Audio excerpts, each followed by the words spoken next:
રાજા બેઠા. પરીક્ષિત રાજાએ પ્રણામ કર્યા. પ્રભુ, આપ પધાર્યા.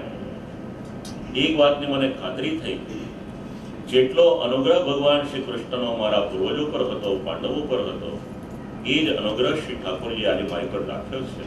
એના કારણે આપ પધાર્યા છે.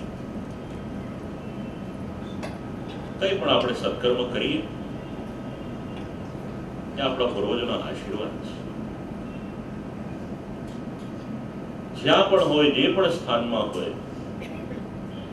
અંતરથી આપણને આશીર્વાદ આપે, એના ફલ સ્વરૂપે આ બધા સત્કર્મ કરી શકે. કૃપયા તિથિરૂપેણ ભવદ્ભિસ્તીર્થકા કૃતા. મહાપુરુષના ચરણમાં એટલું સામર્થ્ય હોય, જે સ્થાનમાં એમના ચરણ, એમનો પગ પડે, એ સ્થાન સામાન્ય સ્થાન હોય તો એને પણ તીર્થ સ્વરૂપ કરવાનું સામર્થ્ય આ સંત પુરુષોના ચરણોમાં. અને એટલા જ માટે આપણે આપણું નવું ઘર લઈએ, ઓફિસ લઈએ, તો આવા મહાપુરુષના પગલા એ આપણે આપણા ઘરે ઘણા આપણા વડીલો હતા. પ્રત્યક્ષ મેં પણ જોયેલું છે. કોઈ મહાપુરુષ જાય એના ચરણની ધૂળ લઈ અને પોતાના માથે ચડાવે. તીર્થમાં સ્નાન કરવા તો જ્યારે જઈશું ત્યારે જઈશું, પણ આવા કોઈ દિવ્ય પુરુષ હોય અને એમના ચરણની રજ આપણે માથે ચડાવીએ તો તીર્થ સ્નાન એનું ફલ મળી જાય.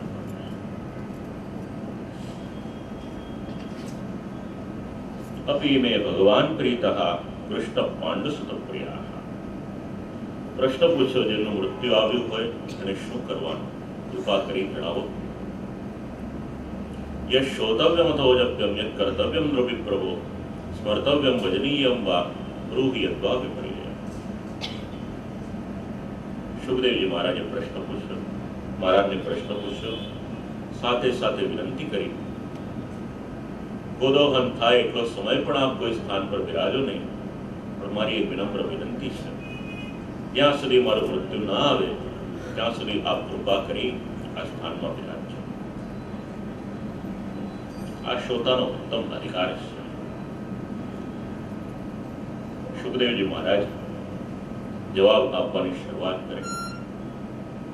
અત્યારના આપણે ત્યાં પ્રચલિત થયેલો શબ્દ આર્ટ ઓફ લિવિંગ, ભાગવતનો બીજો સ્કંદે સમજાવે છે.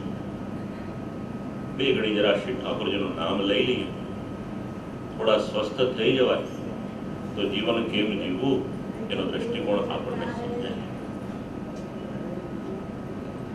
ગોવિંદ જય જય ગોપાલ જય જય ગોવિંદ જય જય ગોપાલ જય જય ગોવિંદ જય જય ગોપાલ જય જય ગોવિંદ જય જય ગોપાલ જય જય રાધારમણ હરિ ગોવિંદ જય જય રાધારમણ હરિ ગોવિંદ જય જય ગોવિંદ જય જય ગોપાલ જય જય ગોવિંદ જય જય ગોપાલ જય જય ગોવિંદ જય જય ગોપાલ જય જય ગોવિંદ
જય જય રાધારમણ હરિ ગોવિંદ જય જય રાધારમણ હરિ ગોવિંદ જય જય ગિરિરાજની જય. શ્રીમદ ભાગવતજીનો દ્વિતીય સ્કંદ, એનું નામ છે સાધન લીલા. પ્રથમ સ્કંદ અધિકાર લીલા, દ્વિતીય સ્કંદ સાધન લીલા.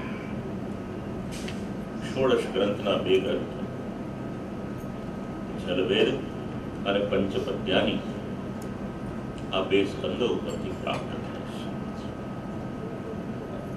જલવેદ ગ્રંથમાં વક્તાના અલગ અલગ પ્રકાર વેદના આધારે સમજાવવામાં આવ્યા છે અને પંચપદ્યાની શ્રોતાનો અધિકાર એનું નિરૂપણ થાય છે.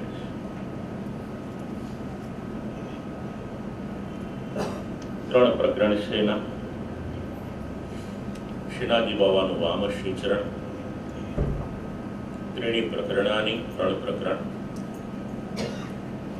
તત્વધ્યાન, સુરત પ્રસાદ અને મનન. સુખદેવજી મહારાજ વક્તવ્યનો પ્રારંભ દ્વિતીય સ્કંદથી કરે છે. વરીયાન એષતે પ્રશ્નઃ કૃતો લોકહિતમ નૃપ આત્મવિદ સંમતામ પુંસમ શ્રોતવ્યાદૃશ્ય પરા. આપણું જીવન કઈ રીતે વીતે છે તે સમજાવ્યું છે.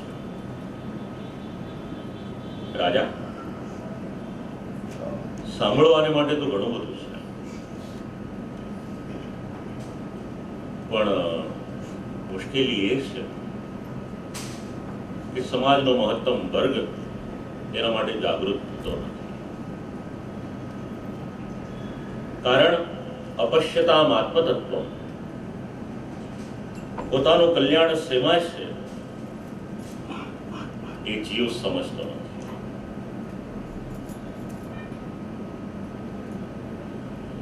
ગૃહેશુ ગૃહમેદિના, આપણી બધાની પરિસ્થિતિ કેવી છે આ શ્લોકો સમજાવે છે. આદ્ય ગુરુ શ્રી શંકરાચાર્યજીએ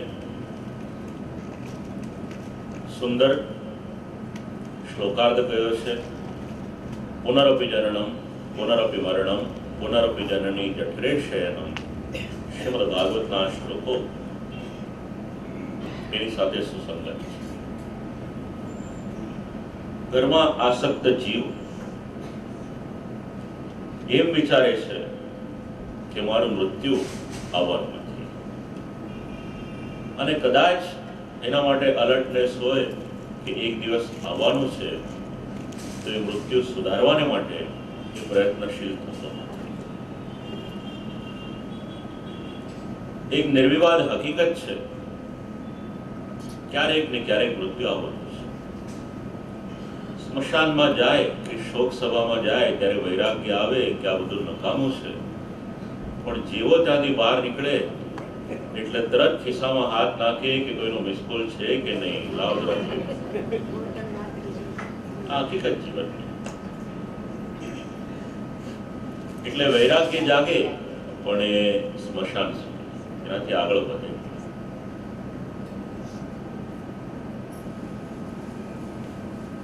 કઈ રીતે જીવન જાય છે? એક દિવસના 24 કલાક. આપણી જ વાત કરીએ, આપણે જિંદગીના 30 વર્ષ ક્યાં નીકળી ગયા ખબર નહીં પડી. હજી આપણને આમ લાગે કે થોડો વખત પહેલા સ્કૂલમાં ભણતા. નિદ્રયા હ્રિયતે નક્તમ. 24 કલાકમાંથી 8 કલાક સુવામાં જાય. અને કદાચ કોઈ સૂર્યવંશી હોય તો 8 ને બદલે 10-12 કલાક બી વાંધો ના આવે.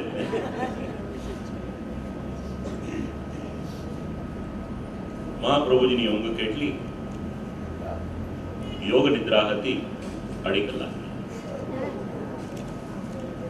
24 કલાકમાંથી કેવલ 2.5 કલાક. અને એ પણ બાકીના બધાને લાગે કે સુતા હશે કે પડેલા હશે, પણ મનોમસ્તિષ્કમાં આ ચિંતન એ તો ચાલુ જ હોય. રાતના સૂઈ આવો. કંઈક સારું વાંચીને સૂઈએ તો આખી જ રાત એના વિચારો આપણા મગજમાં આવે.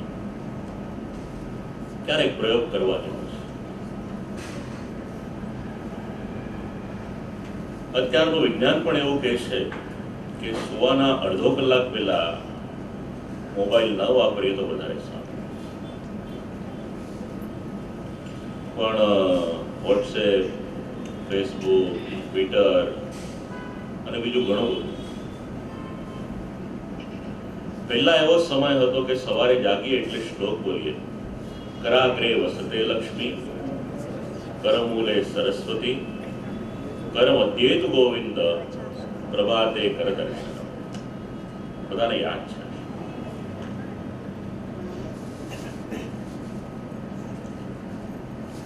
હવે પાત્ર બદલાઈ ગયું. પહેલા ભગવાનના દર્શન કરતા હતા સવારના જાગીને, હવે આપણે આપણા મોબાઈલના દર્શન કરીએ. અને પાછું ક્યારેક મન એવું પણ મનાવી લે કે મોબાઈલમાં સ્ક્રીન ઉપર સ્ક્રીન સેવર તરીકે ભગવાનનું ચિત્ર રાખે. જરાક વિચાર કરવા જેવો છે. આચરણમાં મૂકી શકો તો વિચાર કરો. જ્યાં આગળ શુદ્ધિ જળવાય ત્યાં ભગવાનનું ચિત્ર રખાય. મને તો ક્યારેક એ પણ વિચાર આવે કે ગાડીમાં આપણે ભગવાનનું મૂકીએ, ગાડી તો લોક કરીને જતા રહીએ, એટલે આપણે હોઈએ એટલી વાર ઠાકોરજીને એસીમાં રાખવાના, પછી રામ ભરોસે.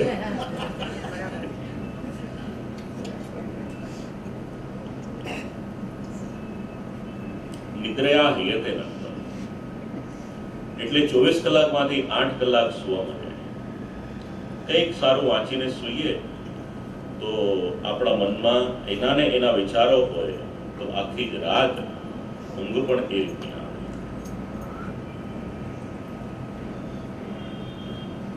વ્યવાયેન ચ વાવયાઃ. દિવસ કઈ રીતે વ્યતીત થાય? દિવા ચારતે હયા રાજન કુટુંબ વર્ણેન વા. લગભગ 10 થી 12 કલાક કુટુંબનું ભરણ પોષણ કરવાને માટે, આજીવિકાને માટે વ્યક્તિનો સમય છે. અહીંયા ઓફિસ હોય તો વાંધો નહીં, પણ મુંબઈ જવું પડે તો 3 કલાક 3.5 કલાક આવવાનું, એને 8 કલાક કામ કરે, એટલે 10 કલાક 12 કલાક એના એમ નીકળી જાય. મળે 3 થી 4 કલાક.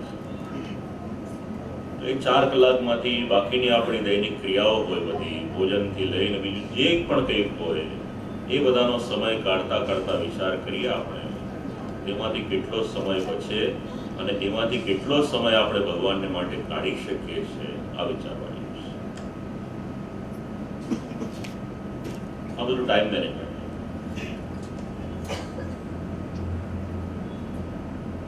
અને ઘણી વખત કે બધા કે સમય નથી મળતો, તો lazy main is always busy. Simple formula છે. જેને કામ કરવું છે ગમે ત્યાંથી સમય કાઢે જ, પણ જેને નથી કરવું એ એમ જ કહેશે કે સમય નથી.